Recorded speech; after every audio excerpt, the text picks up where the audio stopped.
But I'd like to sort of bring in the audience, and if you could if you've got a question or a point, just introduce yourself briefly, and maybe you can just speak for 1 minute or so, and then we sort of go around, and then come back to the panel to respond.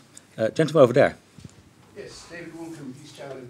There's a microphone as well for you. David Woolcombe, Peace Child International, an organiser of the London Youth Job Creation Summit. I would agree manufacturing is a great hope for job creation, but the Haiti story of a T-shirt factory, which was set up with all the automation, employing only about 15 people, is the example of the problem that you have. We know from Filmer and Fox's study that in sub-Saharan Africa, 80 to 90% of young people in Africa will only ever work in sole trader household enterprises. What is happening in your studies to fill that gap? You've mentioned 29 million young people coming onto the job market every year. You've mentioned the 50 million that look like they're going to be without jobs in Africa in 2040.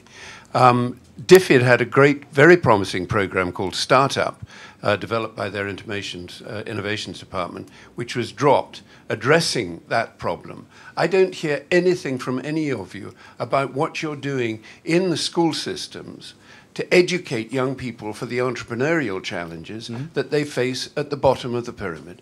And that's what really worries me. Very good point. So shall we hear from the ambassador of Ethiopia? I don't know whether you'd like to come in about sort of the window of opportunity of manufacturing, but also, of course, where the jobs that come from in Ethiopia, for example. Yeah, but thank you so much. Thank you for the presentations. Very interesting. I think this is an interesting question raised, and that's why we say we need to also focus on rural transformation, meaning agro-processing, which will definitely employ literally hundreds of thousands of young rural men and women. So that's one thing. So the processing thing, food and many other items. That's number one. Relates also very closely to job creation. And then manufacturing, like Federico was saying this morning, it's not just focus on agriculture, but also on diversification, which also includes manufacturing. And we're encouraging domestic investment, but also public-private partnership, as well as foreign direct investment, and working in collaboration with domestic investors. And I'm sure all these, we learn as we go and improve things, study, analyze, and improve as we go. But diversification is very important. Rural transformation in terms of developing agro-processing industries, the industrial parks that we're trying to build in the country, which bring together, like was said this morning, buyers and producers as well, which is very important, because you need to find markets for the products from our industrial parks as well. But it's not just industrial parks, supported by government with all the incentives, but also trade, finding markets, and we're working with importers here in the United Kingdom and European countries, the United States of America, the AGOA arrangement. And I'm glad to hear that you have also the preferential trade, which Africans have been worrying about. Is it going to change? What's going to happen to these things? And I'm glad to hear this. This is very good. This will encourage also trade and investment in Africa. So all in all, yes, manufacturing is high on the agenda, and we're trying to encourage domestic investment also, and effect mindset change, because this is hard work also. It's not just to go and then buy things, but this investment from what we call the value chain, from production all the way to processing to export. So this is for both local market as well as export. Yeah. Thank you. Thank you so much. Okay. Over here, Rebecca. I think it's here, Neil. There. Left. Okay. Hi, Rebecca Perlman from Herbert Smith Freehills. We're an international law firm and we've advised on deals across all 54 African countries. Dr. Maisie, you raised various issues in relation to short-term thinking. In the private sector, that can manifest in terms of results-driven and reporting focus. But I've also seen it manifest in the development sector in terms of KPIs that are determined in line with very short-term funding cycles, for example. And locally within governments and ministries and departments can often manifest in corruption. So I'd love to hear more about how you're dealing with those sorts of issues in the private sector, and then hear about how the sorts of solutions that you're coming up with might be applicable in the other sectors that I mentioned. Okay, very good. The gentleman over there. So. Hi, my name is Dimitri Kofi. I'm currently writing my dissertation in trade integration within ECOWAS. I'm from Sussex University. I was wondering, I do believe that intertrade is one of the key and main drivers of growth in Africa and just everywhere. I was wondering what you would find, what were the key striking significant differences between West Africa, ECOWAS, and the economic, the EAC and other regional trade agreements that you found. Thank you. Okay. David? David Booth from ODI. I work on the SET program. I'd like to just repeat the comment that this African Economic Outlook is a really useful document, fantastic result, with some very sound policy recommendations. But at the same time, I mean, it does raise a lot of questions about how the government policies are actually going to be coordinated on the lines suggested. And in that sense, I think it really needs to be complemented by Jonathan Institute's paper, which has some excellent ideas about navigating the political economy environment to get those kinds of policies adopted. It's a real sort of reality check, I think, for those of us who know a little about how things are on the ground in African policy systems. Jonathan mentioned the role of embedded teams, and I wonder if he might expand a little bit on the kind of experience in country that is being drawn on here. And I wonder if Rachel might actually consider whether, as part of the economic development strategy of DFID and Invest Africa in particular, there might be more support to this kind of practical problem-solving work at country level, a bit beyond just linking up buyers and producers, but actually providing resources to teams who can help in that business of navigating the policy environment at country level. Because I think that is in danger of being underfunded too. David, you forgot to plug your paper about the how-to of economic transformation. Lady here, and then Alistair, and then we go back to the panel. Eva Thorne from the Tony Blair Institute. So I don't want to be all doom and gloom, but I'm wondering if anyone has gamed out. So if you're looking at 29 million people entering the workforce in need of employment, if we take the rosiest perspective possible that our 50-plus African governments are going to pedal to the metal and adopt all the kinds of policy recommendations that we've talked about here, how much of that gap is going to be closed? I don't know if that's been gamed out. Presumably, under the best case scenario, there will still be a significant gap. And I think about the dialogue that's happening in Western countries where everyone is completely worried about automation, complete industries going under. And it's a huge policy question in the UK and the US and other Western countries. And there's a nascent debate about something like a universal basic income. In some places, it's gaining traction at a micro level. Some places, like Switzerland and elsewhere, it's been voted down. Is that discussion anywhere on the horizon in sub-Saharan African countries, where if we're looking at this gap by 2030 or 2040, best case scenario, there will still be a significant gap? I'm imagining that there will still be tens of millions of people unemployed in a context with conflicts ensuing over climate change, all the other challenges that we know about, presents to me a very, very frightening scenario. Mm-hmm. And I'm wondering if that discussion is taking place in the policy realm about universal basic income, et cetera, where it is and what's to be done. Okay. And then I'll stop there. I have a... Very good, thank you. Alistair. Thank you. Alistair Fernie from McKinsey. So I just wanted to respond to a couple of points that people have raised that we've done some research on and then ask a question.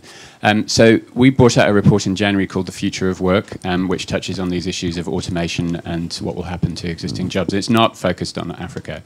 And I'm not working on that agenda myself, but I've spoken to my colleagues who are and have asked them whether the stuff that I and some of my colleagues are working on, which is exactly the same set of issues around manufacturing and getting investment into Africa, hopefully as job intensive as possible, whether we're wasting our time and we need to turn a couple of pages and invest in some leapfrogging. And their answer is clearly no. This is not an either-or choice. There is a significant window of opportunity where a lot of jobs which are currently getting priced out of China and other parts of East Africa could be picked up by countries like Ethiopia if they get their act together. Now, they may not all be there in 20 years' time, but I think a counsel to African governments that says, think about what your economy is going to look like in 20 years' time and miss this opportunity, this window which is clearly there now, is bad counsel. So it's not an either-or. African governments should start thinking about the impact of automation on the kinds of jobs that they are able to attract and retain. But for heaven's sake, let's not lose this opportunity whilst it's there, because it's probably got a couple of decades worth in it, and that's going to make a lot of difference to a lot of people's lives. Secondly, if I can just put in a plug which responds to Rachel's question, we are releasing a report later this week in WEF China on Chinese investments in Africa, which we will put on our website, I think, probably at the end of the week or the beginning of next week. We interviewed over 1,000 Chinese companies investing in Africa, and the results are very surprising, including to the Chinese government and to African governments. Most people have no idea of the scale and positive impact on inclusive growth for poor Africans of Chinese investment in Africa. 85% of all the jobs that Chinese companies are creating in Africa are held by Africans, not by Chinese people. 45% of the managers are African.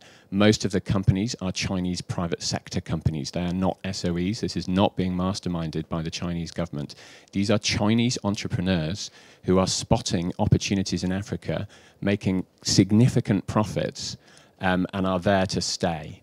So I'm sure they would all welcome some of the reforms that DFID is going to bring in under Invest Africa or that other people are addressing, but they are finding opportunities now and they are making things work, because the bottom line is they are more entrepreneurial than either Western investors or a lot of African investors. They have the recent experience of taking manufacturing to scale, and I think everybody needs to learn a lot from what those Chinese entrepreneurs are doing in Africa. And that brings me to my question to Rachel. Rachel, you talked about the need for collaboration between multilateral agencies on this agenda, which I think everybody would agree with. But the question is also, what is the scope for collaboration between countries?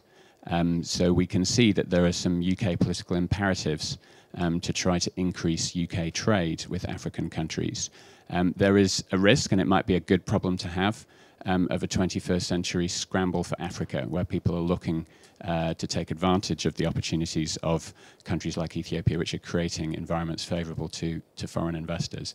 There are also some potential downsides if donor countries pursue these opportunities in a very commercially aggressive way. And there are some promising ideas, I think, around, including under the German G20 presidency, to get countries to work a little bit collaboratively. This is private sector, we expect competition, but I'm interested to know what scope you think there is for countries which really care about this to work with their own private sectors in a way which will produce the best results for Africa, the most inclusive growth and the most jobs for poor people. Very good, thank you very much. I think the provision of so there's a significant opportunity there. As long as you're ready to take the opportunity, you can gain from it, and I think that's really important. I mean, we did some of the scoping work on this Invest Africa program. I think looking at the policy functions behind this is really important. Okay, we've got a range of issues here.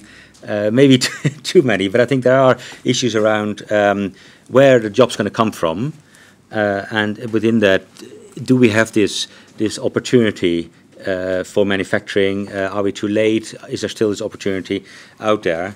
That's, I think, is one overriding question. But perhaps then there are some other more specific questions to individual panelists. Maybe I can start with Federico. Yep.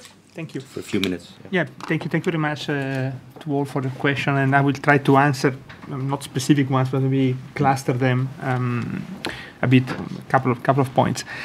One is whether are African countries losing a window of opportunity? And is this sense of urgency, panicking? And I think that the answer, as every good economist, is it depends.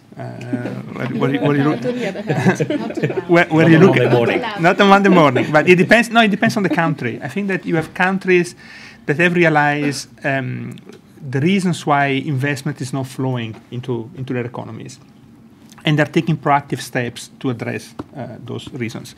Let's just think about one number. I think that today we have something like $12 trillion of sovereign bonds that are trading at negative yields. So 35% of governing bonds are trading at negative yields. And we have heard that there is a huge infrastructure gap to be funded. There are huge opportunities in Africa. So why is capital not flowing to economies where there is a big need of capital and big returns? This is what in the early days was called the Lucas paradox. And of course, one of the reasons is because it's very risky. So investors, once you adjust for risks, realize that it's not so profitable to invest in these economies. Well, what can you do to reduce risk? You can do two things. One is to come up with the appropriate risk mitigation instruments, so that if the catastrophic event or if the risk actually materializes, you're covered, you're edged. And I think that here there's a very good debate, healthy debate that is taking place in the international financial institution about how to scale up and how to change and how to make risk mitigation instruments more useful and more widely available. But on the other hand, you can also address the underlying causes of these risks, that in many cases, if you want to boil them down to one, is institutions, is the perceived capacity of institutions in African governments to deal with investors, to provide predictable, stable, transparent regulatory framework. I'm not necessarily talking about enabling environment, but investment, like doing business indicators, but it's a whole range of issues. And I think that here we need to be very cautious in not swinging too much from one extreme to the other with this kind of Afro-optimism and Afro-pessimism. I think that there has been huge progress that has been made in many African countries in terms of macroeconomic management, improving the quality of institutions. There is still a lot to do, and I think it will be a very wise choice for the international community, including the donor agencies, to continue to support this institutional capacity building. And we have examples. Just want to give one: Côte d'Ivoire, Ivory Coast, or Senegal. Governments came up with very clear plans in terms of where they want to bring their economies in 2025 and 2030. And they realize that they have an image problem sometimes that they need to address, but they also need to come up with capacities to assess, monitor, and evaluate the reforms that are making. And there is very little money that is put by international organizations into this type of medium-term capacities to monitor and evaluate policies. How do we help governments to assess whether a specific reform had a positive impact or not? And I think that this is an area for further investigation. Second point that I want to address is the one about automation, the role of China, the future of manufacturing, and where are the jobs coming from. I think that what we're trying to advocate in this report is that we shouldn't repeat the mistakes that many African countries, and not only African countries, I'm Italian, I know that my government did a lot of mistakes in this respect. Many of the mistakes of the past, that government can identify the winning sectors, can pick them and provide the right incentives, and everything will follow. I mean, it's magic. It's not like this. It's an interaction. There is a discovery process that needs to be in place. There are mechanisms that need to be strengthened, monitoring and evaluation ones, notably. But I think that what we're also trying to say in the report is don't focus on one specific sector only. There are opportunities everywhere. Infrastructure is not only building roads and energy. Think about cities. African countries are experiencing the fastest urbanization process in human history. And 2/3 of the urban infrastructure, including houses, sewage, water and sanitation, all these kind of things, between now and 2050, 2/3 of that infrastructure still needs to be built. And I want to echo the point that was made earlier. Don't forget about climate change. So how you build those infrastructure also matter. So there are opportunities here to create jobs. And I will stop there. Good. Thank you. That's helpful.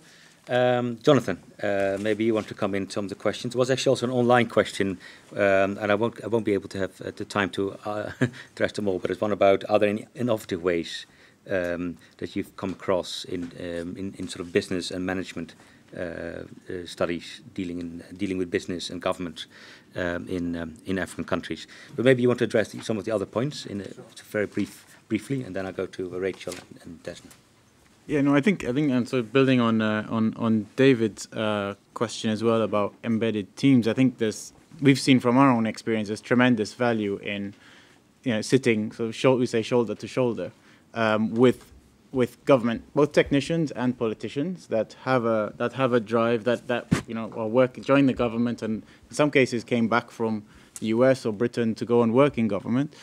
Because they want to see the development of their own country, and the extent to which you're able to sit in a desk next to them or close to them and go through the motions with them and see the world that they see, the realities that they see, the political environment that they have to respond to, the capacity gaps that they experience, where you might have a ministry where, if you go in as a minister, you want to achieve stuff, you want to do stuff, but you can only really rely on 2 or 3 people out of a whole ministry sometimes. And so seeing that, and then also seeing the fact that you might want to run certain programs to have impact, to put in an SME incubator, for example, but you simply do not have the resources to do that. Not just technical, but also you are unable to get sometimes the support from development partners to do that. Why? Because programming cycles, et cetera, or the agendas don't quite fit into your own vision. And so being able to see this from locally and also understand the nature of the political realities is crucial. Most of the ministers and most of the people we work with spend probably 95% of their time firefighting. That's the reality of a low-capacity government. You only have 5% to do something strategic, and here everything we've talked about is strategic. And so extending that capacity, increasing the bandwidth for them to do it, giving them the tools to succeed, even if it's simple things like monitoring and evaluation, learning mechanisms, even writing simple things like concept notes that might be able to one day be picked up by Rachel and her team to do something that the minister or the technicians have a vision to do that would be a local solution to the problems that they see and they experience on a day-to-day basis, is a difficult thing to do as well in such ministries. And so that's, I think, where the tremendous value comes from, even changing the type of support we are giving to governments, and to build, and it's mentioned in your report, build the industrial departments in many governments. I've worked in 3 governments myself as a long-term advisor, and in each of these countries, the industry department was the least important. It was sort of, within a Ministry of Trade, you focus on trade because that's where all the Geneva money comes from, but the industry department is a backwater, and I think that is sort of a fundamental problem where all this learning and opportunities are being lost. Yeah. Okay. Thank you, Rachel. Yeah, well, following on from that, David asked specifically whether this Invest Africa program could actually get people in those kind of teams. Absolutely, yes. That is very much the plan, and we're working that through with a number of governments at the moment, mainly in East Africa, a couple in Southern Africa. So that's right. I think we need to be careful. I think sort of specialised delivery units sometimes work, sometimes don't work. I think there's mixed experience of whether they can cope with transitions in government.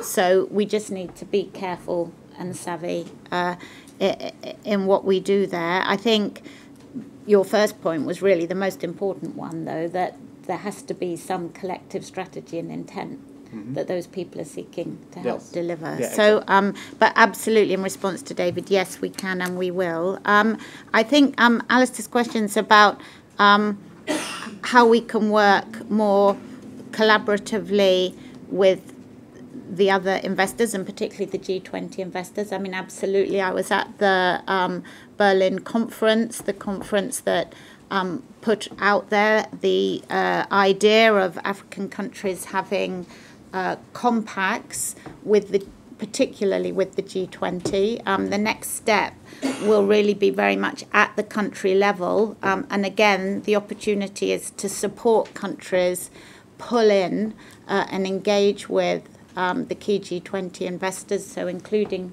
China, including India, including Brazil. Of course, what the report does so clearly is makes clear the amount of investment that's also coming from North Africa into sub-Saharan Africa. And I think that's a really important statistic in this report, and also kind of something that needs to be at the heart of thinking about that collaborative effort. I mean, we are in DFID engaged through our team in India and our team in China in a partnership around outward investment from India and China into sub-Saharan Africa, and working on a range of issues there, mainly around the quality of investment. So it'll be great to see that report that Alistair spoke about. We had a question about how do we measure success and the longer-term measures of success. I suppose, I mean, there are many ways could answer that, and how we kind of set up targets for the long term. I mean, what I would say is we feel that really continuing to invest in some of the underlying survey work, enterprise survey work, labour force survey work is really, really important to give us an accurate picture. We are looking at the case for doing a lot more longitudinal work around people who've been employed in both private sector but also DFI sponsored investments. We're looking at tracer studies. There's an interesting piece of work, you're involved with it, around getting good methodologies into tracer studies linked to FDI and DFI investment. So, I mean, not wanting to avoid your question around the success benchmarks, but we think the imperative now is to really invest in some of the quality of data so that we really understand very well what the transmission mechanisms are and what's going on. And of course, we do have the global goals as our overarching metric for ambition. Good. Thanks, Rachel. Desnée?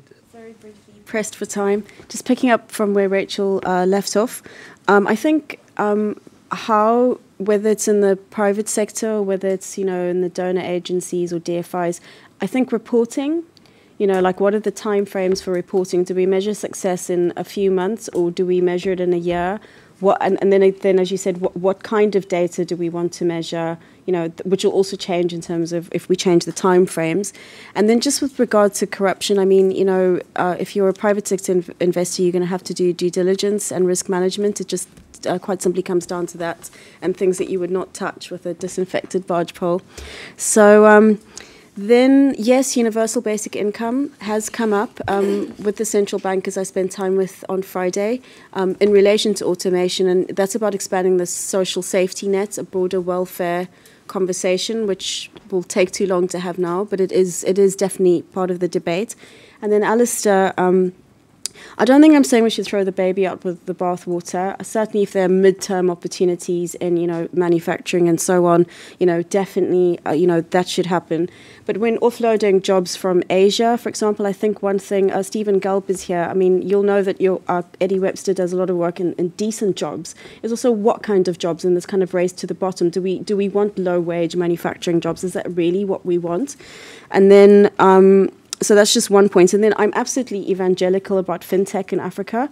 In some parts of Africa, so the thing is, yes, there's this window opportunity, but there are places in Africa where there are literally no jobs. There's no government coordination. There's just nothing happening in terms of opportunities.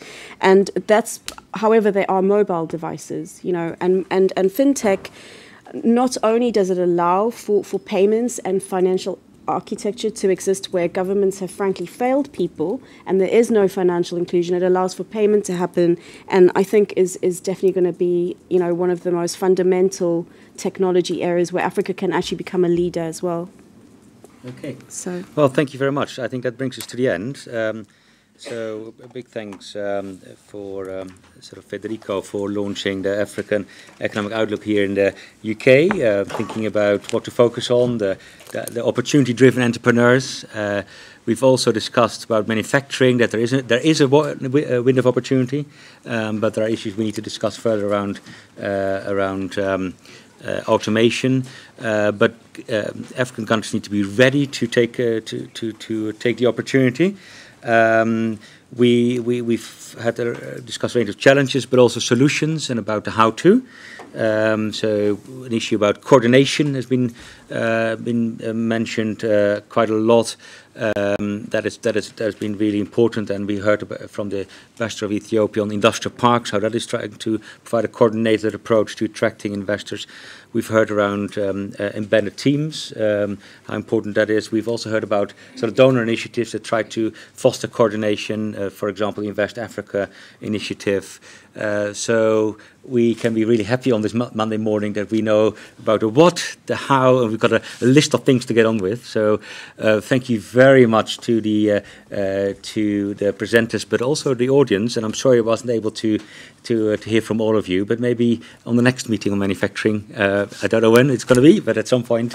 Thank you very much, and look at all the publications online, both from the Tony Blair Institute and the African Economic Outlook, and of course we've got a set website where all of our publications are online as well. So have a look, and I hope to see you soon again at ODI. Thank you very much. Thank you.